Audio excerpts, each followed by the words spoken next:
আমাৰ গোকুলত কৃষ্ণই বাল্যকালৰ পৰাই কেইবাজনো অসুৰ মাৰিছে। অঘাসুৰ, বকাসুৰ, প্ৰলম্বাসুৰ, অৰিষ্টাসুৰ, পুতনা, ব্যোমাসুৰ, ধনুকাসুৰ। এইবোৰ আচলতে কি কৰিছে, আমাৰ জন্মগতভাৱে যিবিলাক আসুৰিক প্ৰবৃত্তি, ইনবৰ্ণ, মাক বাপেকে জানে ল'ৰাটোৰ জন্মগত বেয়া দুখ কি আছে, খঙাল নে, অসন্তোষীয়া নে, কলহপ্ৰিয় নে, পঢ়া শুনাত মনোযোগ নাই নে, দুষ্টালি স্বভাৱ আছে, মাক বাপেকেহে জানিব। গতিকে আপুনি জানিলেই নহ'ব, সেইটো মাৰিব লাগিব, অৰ্থাৎ সংস্কাৰ কৰি দিব লাগিব। মৰা মানে সংস্কাৰ। গোকুলত কৃষ্ণই বাল্যকালতে এই অসুবিলাক বধ কৰা মানে মৰা মানে সংস্কাৰ কৰিছে। অৰ্থাৎ কি সংস্কাৰ কৰিছে, আসুৰিক প্ৰবৃত্তিবিলাকক সংস্কাৰ কৰিছে। আমি সৰুৰ পৰা ল'ৰা ছোৱালীবিলাকৰ আসুৰিক প্ৰবৃত্তিবিলাকক যদি সংস্কাৰ কৰি নিদিওঁ, তেওঁলোকে ভৱিষ্যত ভাল মানুহ হ'ব নোৱাৰে।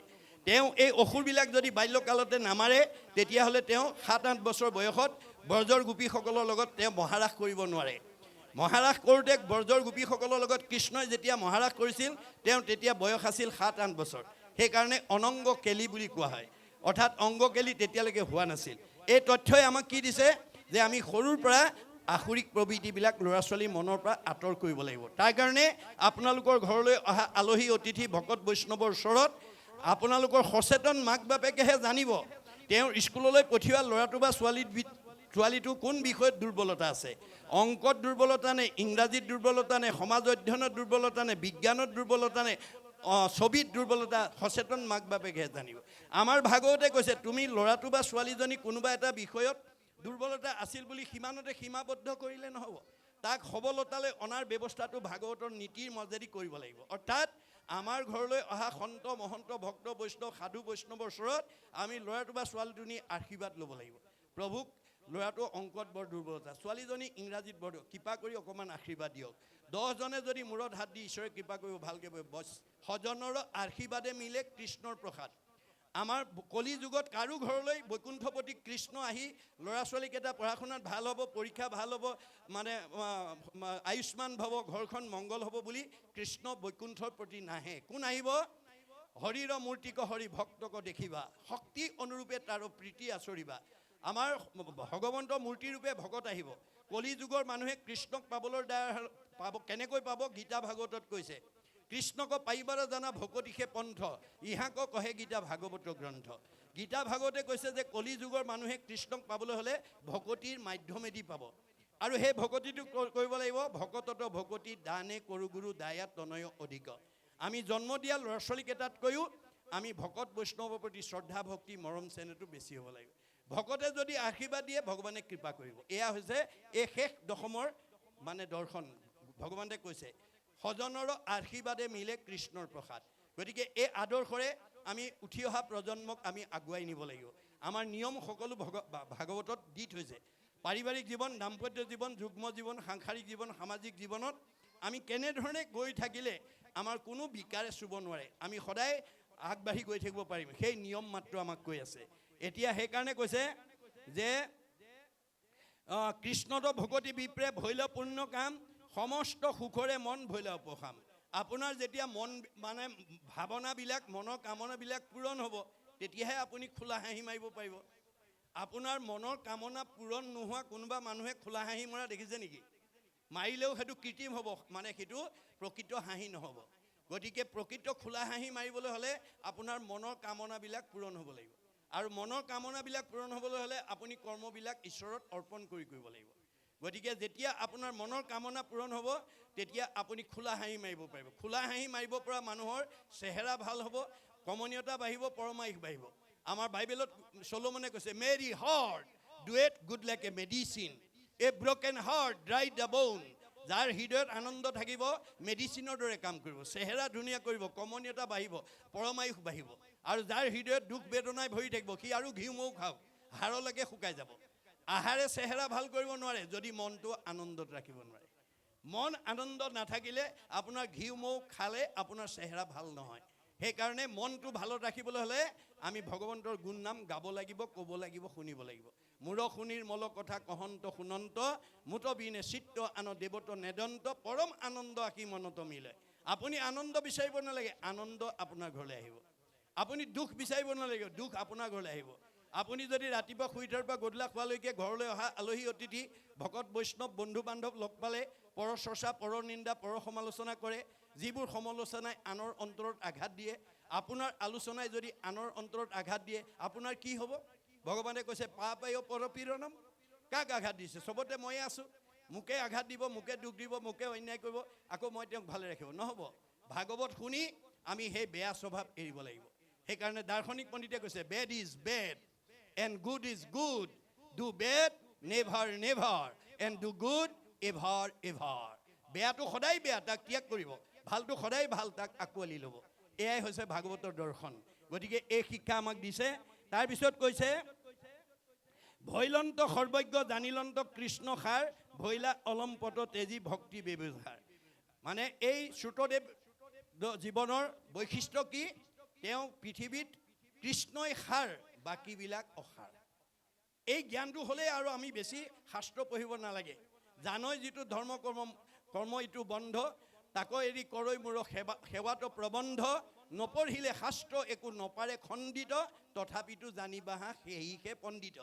আপুনি বহুত শাস্ত্ৰ পঢ়ি বহুত অধ্যয়ন কৰি আনৰ সংশয় দূৰ কৰা নহ'ব পাৰে, কিন্তু আপুনি জানিলে ঈশ্বৰেই সঁচা, বাকীবিলাক মিছা। বছ তাতকৈ আৰু পণ্ডিত নাই, বুজা নাই? কিন্তু আপুনি বহুত ধৰ্মশাস্ত্ৰ অধ্যয়ন কৰিছে, বহুত শাস্ত্ৰ অধ্যয়ন কৰিছে, কিন্তু আপোনাৰ মনটো বিষয়ত ৰতি আছে। পুত্ৰৰ দ্বাৰা বিষয়ত কৰে মাত্ৰ ৰতি, নলয় সন্তৰ সংগ মুত নাই মতি, যদি চাৰি বেদ 14 শাস্ত্ৰত পাৰ্গত, তথাপিতো সেহি মূৰ্খ জানা মোৰ মত। আপুনি বহুত শাস্ত্ৰ পঢ়ি যদি আপুনি বিষয়তে আসক্ত হৈ আছে, ভক্তিৰ প্ৰতি আপুনি অনুৰাগী হোৱা নাই, সেইজন কেতিয়াও পণ্ডিত হ'ব নোৱাৰে, সেইজনক মূৰ্খ বুলি কৈছে ভগৱানে। গতিকে আমি শাস্ত্ৰই সকলো পদ্ধতিবিলাকৰ কথা কৈ আছে, আমি ভাগৱতৰ পৰা বুটলি ল'ব লাগিব। ভাগৱত নপঢ়িলে আমি জীৱনশৈলী সুন্দৰভাৱে আগুৱাই নিব নোৱাৰোঁ। ভাগৱতত সকলো নিয়ম বান্ধি থোৱা আছে। আমাৰ 8 প্ৰকাৰ নিয়মৰ কথা মই কৈছোঁ। প্ৰথম নিয়মটো হ'ল কায়ৰ সদাচাৰ, 2 নম্বৰটো বাক্যৰ সদাচাৰ।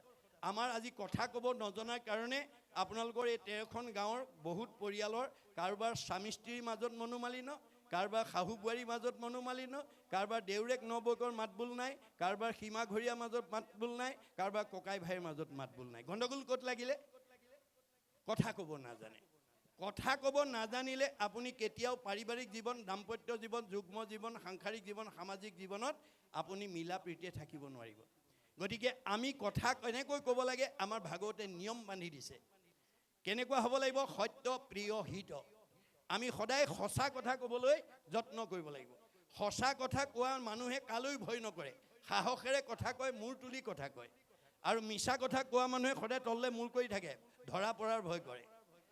আপোনাৰ পৰিয়ালত সঁচা কথা কোৱাজনলৈ বাকীবিলাকে সমীহ কৰে, সমাজত সঁচা কথা কোৱাজনলৈ মিছা কথা কোৱাবিলাকে সদায় সমীহ কৰে। আমি সঁচা কথা ক'ব লাগিব, কিন্তু কওঁতে কেনেকৈ ক'ব লাগিব? প্ৰিয়। মনত ৰাখিব, সঁচা সত্য প্ৰিয়। সঁচা কথা হ'ল, কিন্তু মানুহে শুনিবলৈ ভাল পোৱাকৈ ক'ব, অহংকাৰে নহয়। আৰু হিত, আপোনাৰ কথাটোৱে আনক উপকাৰ কৰিব লাগিব, অপকাৰ কৰিব নালাগিব। কাৰণ শব্দ ব্ৰহ্ম, ৱৰ্ড ইজ গড। শব্দ অবিনাশী, যি উদ্দেশ্যে এৰিব সি প্ৰতিক্ৰিয়া কৰিবই। ধেমালিটো ল'ৰা ছোৱালীক সাও সপনি নিদিব। ধেমালিটো ল'ৰা ছোৱালীটো বদমাছ, দুষ্ট, পঢ়িব নকৰে ইত্যাদি বেয়া শব্দ প্ৰয়োগ নকৰিব। শব্দ ব্ৰহ্ম, এয়া হৈছে আমাৰ দাৰ্শনিক পণ্ডিত, শিক্ষাবিদ পণ্ডিত, মনস্তাত্ত্বিক পণ্ডিত, গুৰুজনাৰ দৰ্শন। আমি ধেমালিতেও হ'লেও ল'ৰা ছোৱালীক বেয়া শব্দ প্ৰয়োগ কৰিব নালাগে। আজি বহুত মানুহে ধেমালিতে সাও সপনি দিয়ে, ধেমালিতে ই বৰ বদমাছ, ই বৰ দুষ্ট, ই বৰ ইত্যাদি ইত্যাদি বেয়া শব্দ প্ৰয়োগ কৰে। সেইবোৰ নকৰিব আপোনালোকে। শব্দ ব্ৰহ্ম, শব্দই প্ৰতিক্ৰিয়া কৰিবই, মনত ৰাখিব কথাটো। যাৰ কাৰণে চাণ্ডালিনীয়ে এদিন গংগাৰ পাৰে পাৰে আহি আছিল। বাট আহি থাকোঁতে গংগাৰ পাৰতে সুশীল ব্ৰাহ্মণে পূজা কৰি আছিল। চাণ্ডালিনী আহি পেলাই দেখি পেলাই সুধিলে, বোপা সুশীল তুমি কাৰ পূজা কৰিছা? আই চাণ্ডালিনী, মই বিষ্ণুতকৈ শ্ৰেষ্ঠ দেৱতা পূজা কৰিছোঁ। বিষ্ণুতকৈ শ্ৰেষ্ঠ দেৱতা? বিষ্ণুত কৈছে। সেইজন কোন? ইন্দ্ৰ। উদ্ধবাহু হৈ ক'লে। লগে লগে চাণ্ডালিনীয়ে শব্দটো শুনাৰ লগে লগে কাণত ঠিলা দি, 2খন কাণত ঠিলা দি দৌৰ মাৰি 108 বাৰ গংগাত বুৰ মাৰি বাঁহীটো শুদ্ধ কৰিলে। অৰ্থাৎ আমি এতিয়া ইমান সময় যি কৃষ্ণ কথা শুনি আছোঁ, আমাৰ গাৰ নোমে নোমে সোমাই গৈ আছে, ৰন্ধে ৰন্ধে সোমাই যাব। গতিকে 108 বাৰ বুৰ মাৰি বাঁহীটো শুদ্ধ কৰিলে, কিন্তু শব্দটো কাণেদি সোমাই গ'ল। তাৰ প্ৰতিক্ৰিয়াৰ পৰা বাচিবৰ কাৰণে পাৰতে বহি কৃষ্ণ নাম জপ কৰি আছে। ইফালৰ পৰা নাৰদ আহি গ'ল। নাৰদে আহি ক'লে, আই চাণ্ডালিনী তুমি তিতা বস্তুৱে কি কৈছা? বোপা কি ক'বা, মোৰ আজি দুৰ্ঘটনা। কি হ'ল? মই গংগাৰ পাৰে পাৰে আহি আছিলোঁ, সুশীল বামনে পূজা কৰি আছিল। কাৰ পূজা বুলি সুধিলোঁ, বিষ্ণুতকৈ শ্ৰেষ্ঠ দেৱতা পূজা বুলি ক'লে। সেইজন কোন বুলি কোৱাত ইন্দ্ৰ বুলি ক'লে। কোৱাৰ লগে লগে মই কাণত ঠিলা দি 108 বাৰ গংগাত বুৰ মাৰি বাঁহীটো শুদ্ধ কৰিলোঁ, কিন্তু শব্দটো কাণেদি সোমাই গ'ল। তাৰ প্ৰতিক্ৰিয়াৰ পৰা নিজক বচাবৰ কাৰণে মই কৃষ্ণৰ নাম জপ কৰি আছোঁ। নাৰদে ক'লে, কি কোৱা চাণ্ডালিনী, যাক চুলে গা ধুব লাগে, যাৰ ছাঁটো গচকিলে অপবিত্ৰ হয়, যাৰ লগত সংলাপ কৰিলে অপবিত্ৰ হয়, তোমাক অপবিত্ৰ কৰিছে, এই কথাতে মই আশ্চৰ্য প্ৰকাশ কৰিছোঁ। এতিয়া চাণ্ডালিনে বোলে, নাৰদ তুমি ঠিকেই কৈছা, কিন্তু মোৰ প্ৰাৰব্ধ কালত ভগৱানৰ ওচৰত মোৰ এটা নিবেদন আছিল, আৰু সেইটোত ভগৱানে অনুমোদন জনাই থৈছিল। মোৰ নিবেদনটো কি আছিল? প্ৰভু, কৰ্মফলে জীৱা জন্ম হৌক সংসাৰত, তভু নচাৰোক চিত্ত তোৱা চৰণত। মোক কৰ্মফলে তুমি য'তেই জন্ম নিদিয়া তাত মোৰ ক'ব লগা নাই, কিন্তু তাতেই থাকি যাতে মই তোমাৰ চিন্তা কৰিব পাৰোঁ, এই কৃপা মোক কৰিব লাগিব। যে তুমি কোৱাৰ দৰে মই কৰ্ম ফলত চাণ্ডালিনীৰ গৰ্ভত জন্মগ্ৰহণ কৰিলোঁ সঁচা, কিন্তু কৃষ্ণে কি পৰম দেৱ সংসাৰতে সাৰ, পাতকীও তৰে মাত্ৰ নাম লৈলে যাৰ, সেই কৃষ্ণ এৰি যিটো আন দেৱ পূজে, পশুটো অধম সিটো একোৱেই নুবুজে, হেন পাখণ্ডত মই কৰিলোঁ আলাপ, এতেকে সিজিল মোৰ অমোচন পাপ। মনত ৰাখিব, বেয়া মানুহৰ লগত কথা পাতিলে আপুনি তাৰ শ্বেয়াৰ হোল্ডাৰ হৈ যাব। আপোনালোকৰ ঘৰলৈ 4 প্ৰকাৰ মানুহ আহে, বন্ধু বান্ধৱ হওক, আলহী অতিথি হওক, ওচৰ চুবুৰীয়া হওক। মাধৱদেৱে তাৰ চিনাকি কৰি দিছে, অধম, মধ্যম, উত্তম, উত্তম উত্তম। অধমে কেৱল দুখ, মধ্যমে দুখ গুণ কৰে বিচাৰ, উত্তমে কেৱল গুণ, উত্তমে অল্প গুণ কৰে বিচাৰ। এই গুণ বিশিষ্ট আপোনালোকে চিনি নাপালে আপুনি তাৰ অংশীদাৰ হৈ যাব লাগিব। আপোনাৰ ঘৰলৈ আহি প্ৰথম যদি বহিয়ে যদি পৰচৰ্চা, পৰনিন্দা, পৰ সমালোচনা লাগি গ'ল, আৰু জানিব আচলজন আহিলে। আৰু সেইজনৰ লগত আপুনি বহি বেছি সময় কথা নাপাতিব, যিমান পাৰে তামোল চালি এখন খুৱাই তেওঁক বিদায় দিব। তাকে নকৰি যদি বেয়া পায় বুলি হয় হয় খলাগি থাকে, তাকো সম্ভাষণ যিজনে কৰে, আজন্মৰ পুণ্য তেখনে হৰে। মনত ৰাখিব কথাটো, বেয়া মানুহৰ লগত কথা পাতিলে আপোনাৰ পাপ হৈ যাব। হেন পাখণ্ডত মই কৰিলোঁ আলাপ, এতেকে সিজিল মোৰ অমোচন পাপ। আপুনি অন্য দেৱতা পূজাটো দূৰৰ কথা, সেহি এক শৰণ ভজন অনুপাম, কৰ্ণে নুশুনয় আন দেৱতাৰ নাম।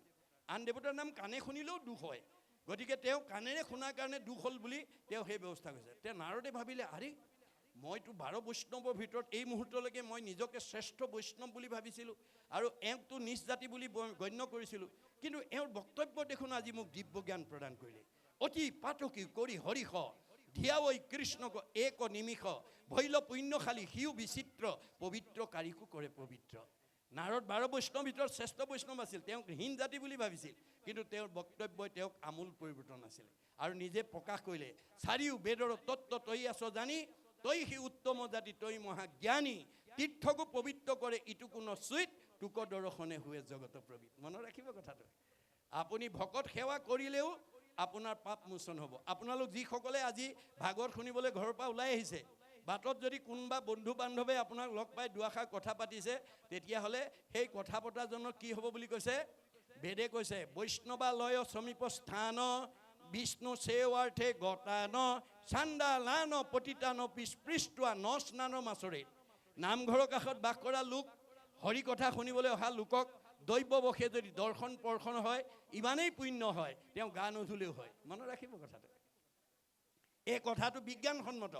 একাদশ স্কন্ধ ভাগৱতত উদ্ধৱক উদ্দেশ্যি বিদুৰে কৈছিল, আপোনালোকে জানে মহাভাৰতৰ যুদ্ধৰ প্ৰাক মুহূৰ্ততে ধৃতৰাষ্ট্ৰই বৈমাতৃ ভাতৃ বিদুৰক আনি পৰামৰ্শ লৈছিল, কোৱা ভাই বিদুৰ, আমি পঞ্চপাণ্ডৱৰ অংশ দিব লাগে নে নালাগে? তেতিয়া মহাভক্ত বিদুৰে ক'লে, দাদা, পঞ্চপাণ্ডৱ আমাৰে ভতিজা, তেওঁলোকৰ সম্পত্তি আত্মসাৎ কৰাটো উচিত নহয়, তেওঁলোকৰ প্ৰাপ্যটো দিব লাগে। কিন্তু পুত্ৰ মোহত মহান্ধ ধৃতৰাষ্ট্ৰই ভাতৃ বিদুৰৰ সেই উপদেশ মানি নল'লে, আৰু দুৰ্যোধনে অকথ্য গালি পাৰিলে, যাৰ কাৰণে তেওঁ ৰাজ সন্মান ত্যাগ কৰি মহাভাৰতৰ যুদ্ধৰ পূৰ্বতে তীৰ্থলৈ গুচি গ'ল। প্ৰায় 14 বছৰ কাল তীৰ্থ পৰ্যটন কৰি যেতিয়া যমুনাৰ পাৰে পাৰে ঘূৰি আহিছে, ইফালে কৃষ্ণক বৈকুণ্ঠলৈ পঠাই উদ্ধৱে খৰমদুৰ মূৰত লৈ কান্দি কান্দি উচুপি উচুপি আহি আছে। দুইজনৰ মাজতে যমুনা নদীৰ পাৰতে দেখা দেখি হ'ল, আৰু তেতিয়া উদ্ধৱৰ অৱস্থা বুজি পাই বিদুৰে ক'লে, উদ্ধৱ তুমি মহাভাগ্যৱান, তুমি প্ৰয়াণৰ কালতো কৃষ্ণক দৰ্শন কৰিলা, পৰ্শন কৰিলা, সংলাপ কৰিলা।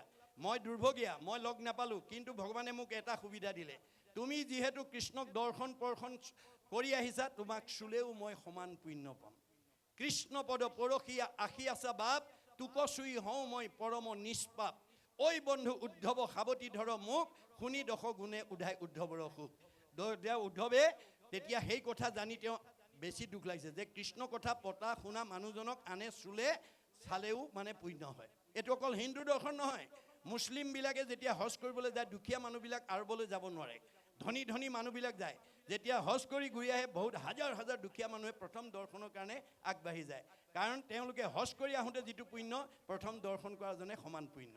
আজি আপোনালোকে ভাগৱত শুনিবলৈ আহোঁতে যিমান পুণ্য, আপোনালোকে ঘৰত থকা সকলক যদি আজি ভাগৱতৰ 2-4টা কথা গৈ পেলাই যদি ভাগৱতৰ কথা যদি ঘৰত থকা সকলক কয়গৈ, আমাৰ ভাগৱতে কৈছে যিবা পঢ়ে যিবা শুনে শুনা ঐ আনক পাপচাৰী সিও যায় বিষ্ণুৰ স্থানত। আপোনালোকে 2-এটা কথা নোকোৱাকৈ নাথাকিব, তেতিয়া আপোনালোকৰ ঘৰত থকাবিলাকেও পুণ্য লৈ পেলাই বৈকুণ্ঠত গুচি যাব। এয়া হৈছে নামৰ মহিমা। এই তথ্যবিলাক আমাক দি আছে। আজি এইবিলাক বিজ্ঞানসন্মত তথ্য। এটা মানে যেনেকৈ এজন সংক্ৰামক ৰোগী খৰখজুতি হোৱা মানুহক কোনোবাই যদি সাৱটি ধৰে, তেওঁ যদি কোনোবাই পিন্ধা কাপোৰ পিন্ধে, তেওঁ শোৱা বিচনাত শুৱে, আনজনৰ গালৈ খৰখজুতি বা সংক্ৰামক ৰোগটো সংক্ৰমিত হয়। এইটো বিজ্ঞানসন্মত। কাৰণ মানে খৰখজুতি বা সংক্ৰামক ৰোগী হোৱা ৰোগীজনৰ অনুৰেণু তেওঁ পিন্ধা কাপোৰ, তেওঁ শোৱা বিচনা, তেওঁ বহা ঠাইত সংক্ৰমিত হৈ থাকে। আৰু সেই ঠাইলৈ যদি ভাল মানুহ গৈ বহে শুৱে বা তেওঁ পিন্ধা কাপোৰ পিন্ধে, তেওঁ গালৈ সংক্ৰামক ৰোগটো সংক্ৰমিত। এইটো যদি বিজ্ঞানসন্মত সত্য হয়, সন্ত মহন্ত ভক্ত বৈষ্ণৱে পৰিধান কৰা কাপোৰ আৰু তেওঁ বহা ঠাই তেওঁ শোৱা বিচনাত সদগুণ অনুৰেণু সংক্ৰমিত হ'বনে নহয়? হ'ব। সেইকাৰণে কৈছে তুমি কৃষ্ণক চুই আহিছা, গতিকে তোমাক চুলেও মই সমান পুণ্য হ'ম। আৰু উদ্ধৱে কৈছে মই কৃষ্ণৰ চাৰ বস্ত্ৰ পিন্ধোঁ। চাৰ বস্ত্ৰ মানে পিন্ধি এৰা বস্ত্ৰ। কৃষ্ণ সৰ্বগুণাকৰ, তেওঁ পিন্ধা বস্ত্ৰটো সদগুণৰ অনুৰেণু লাগি থাকে। সেই বস্ত্ৰ যদি কোনোবাই পৰিধান কৰে তালৈও তেওঁ সদগুণটো সংক্ৰমিত হয়। এই তথ্য আমাক দি আছে ভাগৱতে। এই বিজ্ঞানসন্মত তথ্যবিলাক আমাক দি আছে। এইবোৰ যাতে আমি মানে উঠি অহা প্ৰজন্মক যাতে আমি বিলাই দিব পাৰোঁ, তাৰ প্ৰতি আপোনালোকে গুৰুত্ব দিব লাগিব। আপোনালোকে এই ভাগৱত অকল নামঘৰতেই নহয়, প্ৰত্যেকখন ঘৰতে ভাগৱত চৰ্চা কৰিব পাৰে, ইয়াত কোনো বাধা নাই। হৰি নামক কীৰ্তনতো নাহিকে নিয়ম একো এতেকেহে ধৰ্ম মাজে সাৰ। ভাগৱত ডেকা ল'ৰা গাভৰু ছোৱালী বোৱাৰী মহিলা পুৰুষ দাড়ি থকা দাড়ি নথকা শৰণীয়া অশৰণীয়া চবেই পঢ়িব পাৰে। ভাগৱত পঢ়াত বাধা নাই। আজি মাষ্টাৰ ডিগ্ৰী অসমীয়াত লোৱা ছাত্ৰ ছাত্ৰীয়ে ইউনিভাৰ্চিটিত টেবুলতে দশম কীৰ্তন ঘোষা ৰত্নাৱলী গীতা ভাগৱত লৈ অধ্যয়ন কৰি মাষ্টাৰ ডিগ্ৰী লৈ আহিছে। অধ্যয়নত বাধা নাই, নিয়ম কেৱল আনুষ্ঠানিকতাত থাকিব। গতিকে আপোনালোকে সকলো যুৱক যুৱতীসকলক এই পঢ়িবলৈ আপোনালোকে সুবিধা দিব, ইয়াত বাধা নিদিব। বাধা দিলে আপুনি ঈশ্বৰৰ ওচৰত অপৰাধী হৈ যাব। কাৰণ ভগৱন্তই তেওঁৰ কথা শুনা কোৱা গোৱাত কাৰো বাধা নিয়ম বান্ধি দিয়া নাই। গতিকে এই নীতি নিয়মৰ মাজেদি যদি আমি সমাজখনক আগুৱাই নিওঁ, আপোনালোকে আজিকালি আমাৰ মানে পশ্চিমীয়া নীতি আদৰ্শৰে জন্মত মানে দিন পতাতকৈ আমাৰ গুৰুজনাৰ নীতিৰে পাতিব। আমাৰ পশ্চিমীয়া নীতিত বেলুন ফুলাই আপোনাৰ কেক বনাই নামটো তাৰ ওপৰত লিখি কটাৰীয়ে কাটি আকৌ তেওঁকে খাবলৈ দিয়া এই অপসংস্কৃতিবিলাক আমি লাহে লাহে এৰিব লাগিব দেই। তাৰ পৰিৱৰ্তে যদি এই ভাগৱত শাস্ত্ৰ তেওঁ জীৱন্ত দিনটোত লৈ পেলাই যদি আপুনি জীৱন্ত অৱস্থাত যদি প্ৰথম স্কন্ধ ভাগৱতৰ পৰা দ্বাদশ স্কন্ধ ভাগৱত শ্ৰৱণ কৰাৰ সৌভাগ্য দিব পাৰে, পৰীক্ষিতৰ দৰে গতি পাব। আপোনালোকৰ প্ৰত্যেকখন ঘৰতে প্ৰত্যেকখন নামঘৰতে যদি এই ভাগৱত চৰ্চা হৈ থাকে, তেতিয়াহ'লে এইখন গাঁৱলৈ এইখন সমাজলৈ অনাগত দিনত বৃদ্ধ পিতৃ মাতৃক বৃদ্ধ বয়সত বৃদ্ধাশ্ৰমলৈ খেদি পঠিওৱা জীৱ এইখন গাঁৱলৈ পুত্ৰৰূপে আহিব নোৱাৰিব। শাহু বোৱাৰী আৰু বোৱাৰীৰ মাজত কাজিয়া লগা জীৱ এইখন গাঁৱলৈ আহিব নোৱাৰিব। ককাই ভাইৰ মাজত মনোমালিন্য হোৱা জীৱ এইখন গাঁৱলৈ আহিব নোৱাৰিব। পোহৰৰ ওচৰলৈ যেনেকৈ আন্ধাৰ আহিব নোৱাৰাটো বিজ্ঞানসন্মত সত্য, তেনেকৈ ভাগৱতৰ ভক্তি ধৰ্ম য'ত প্ৰচাৰ হৈ থাকিব তালৈ বেয়া জীৱ অনাগত দিনত আহিব নোৱাৰাটো তেনেকৈয়ে সত্য। গতিকে এই কথা আমি বিশ্বাসেৰে ল'ব লাগিব দেই। ভাগৱতৰ প্ৰতিটো কথাই বিশ্বাসে ল'ব লাগিব। বিশ্বাসে পাইবে তাংক তৰ্কে বহু দূৰ। আপুনি যুক্তি তৰ্ক কৰিলে বহুত দূৰলৈ আঁতৰি যাব। সেইকাৰণে মহাত্মা গান্ধীয়ে কৈছে religious beliefs are based on faith. ধৰ্ম দৰ্শন বিশ্বাসৰ ওপৰত নিৰ্ভৰ কৰে। Religion is not really what is grasped by brain but by heart. ধৰ্ম দৰ্শন মগজে ঢুকি পোৱা বস্তু নহয়, ই অন্তৰৰ উপলব্ধিৰ বস্তু। গতিকে উপলব্ধিয়ে সংস্কাৰ কৰে, যাৰ উপলব্ধি নাই তাৰ কোনো সংস্কাৰ নাই। এই কথা আমাক কৈছে। তাৰপিছত কি বুলি ক'লে, যজন যাজন জীৱিকাৰ যত কাজ কাৰো আতি প্ৰবন্ধ নকৰা দ্বিজৰাজ। তেওঁ পৰিয়ালটো চলাবৰ কাৰণে ঈশ্বৰ উপাসনা কৰা কৰ্মবিলাকৰ কাৰণে প্ৰয়োজনীয় বস্তুবিলাকৰ কাৰণে কাৰো ওচৰত হাত নাপাতে। স্বাৱলম্বী মনত ৰাখিব, কৃষ্ণৰ ইচ্ছাই যিবা মিলয় আপোনে নিজ নিজ ক্ৰিয়া যত কুলাই সেই ধনে। তেওঁ কৰ্ম কৰি ব্যৱসায় কৰি যিটো পায় সেই ধনেৰেই তেওঁ গোটেই যাৱতীয় কৰ্মবিলাক কৰি যায়, তাৰে ধন কুলাই যায়। আমাক নুকুলাই দেই, মনত ৰাখিব, আমাৰ গণ্ডগোলটো তাতে লাগি আছে। আমি যিমান পালেও আমাক নোজোৰে, কিন্তু তেওঁ সেইখিনিয়ে জোৰা মৰি যায় বুলি কৈছে। তাতেই তেওঁ কৰ্মবিলাক কৰি যায়। আৰু কি কৰে, যত কিছু পাৱে বস্তু শৰীৰৰ পোষণ তাকে মাত্ৰ ৰাখি সবে বিলান্ত পৰক। যে তেওঁ কৰ্ম কৰি যিবিলাক পায় সেই পোৱাবিলাক তেওঁ প্ৰয়োজনীয়খিনি নিজৰ পাৰিবাৰিক জীৱন, দাম্পত্য জীৱন, যুগ্ম জীৱন, সাংসাৰিক জীৱন, ব্যক্তিগত জীৱন পৰিচালনাৰ কাৰণে প্ৰয়োজনীয়খিনি ৰাখি উপৰঞ্চিখিনি পৰক দি দিয়ে। কিন্তু দিওঁতে কি বুলি দিয়ে, প্ৰভু তুমি দিয়া তোমাক দিছোঁ, মই ঘটি আমুকক দিছোঁ বুলি নকয়। মই ঘটিছোঁ বুলি ক'লে অহংকাৰ আহি যাব। তুমি দিয়া তোমাক দিছোঁ, এই ভক্তিভাৱে দিয়াৰ কাৰণে ভগৱন্ত বান খাই গ'ল। মই দিয়া যদি মোক দিছে মইতো তেওঁক দিবই লাগিব। য দদাতি স্ব প্ৰাপ্নুতি, তেওঁ দুহাতে দিছে মই চাৰি হাতে দিব লাগিব, তেতিয়াহে মোক দিব। সেইকাৰণে আমি গৃহস্থী ধৰ্মত যিবিলাক বস্তু আপোনালোকে খাদ্য বস্তু ৰোপণ কৰি পেলাই সৃষ্টি কৰিছে, ভক্ষ্য ভোজ্য বস্তু যত গৃহে হুৱে উপগত, তেজী উক তাত মোহ আতি, দুখী দৰিদ্ৰক দিয়া, বৈষ্ণৱত নিবেদিয়া, মাধৱত কৰিও মিনতি। এই দুখন হাতেৰে ৰোৱা তামোল পাণ কমলা নাৰিকলক বা ধৰি যাৱতীয় খাদ্য বস্তুবিলাক যি আপুনি তৈয়াৰ কৰিছে সেইবিলাকত মোহগ্ৰস্ত নহ'ব। তাৰে কিবা এটা দুখীয়া দৰিদ্ৰ মানে ভকত বৈষ্ণৱত লগাব, তেতিয়াহ'লে আপোনাৰ হাতে আগলৈ গুটি বেছি লাগিব দেই। যি মানুহে নিজৰ হাতেৰে তৈয়াৰ কৰা বস্তু ভকত বৈষ্ণৱ দুখীয়া নিচলাক দিয়ে, তাৰ হাতেদি বস্তু বেছিকৈ লাগে। যি মানুহে আমি ৰুওঁতেও কওঁ গুৰুদেৱ নাম ভকতত লাগিব অৰ্থে ৰোপণ কৰা হৈছে, পিছে যেতিয়া ধানখিনি কাটি আনি ভঁৰালত ভৰাই যেতিয়া মানে হেৰি কৰে, তাৰপিছত গুৰুদেৱ চব পাহৰি যায়। আমাৰ বহুতে পাহৰি যায় দেই। প্ৰথমতে তোমাত লগাম বুলিয়ে কয়, পাছত কিন্তু মানে আনকি ভাত ৰান্ধিবলৈ গৈ চাউল এমুঠিও ভগৱন্তৰ ওচৰত অৰ্পণ কৰিবলৈ পাহৰি যায়।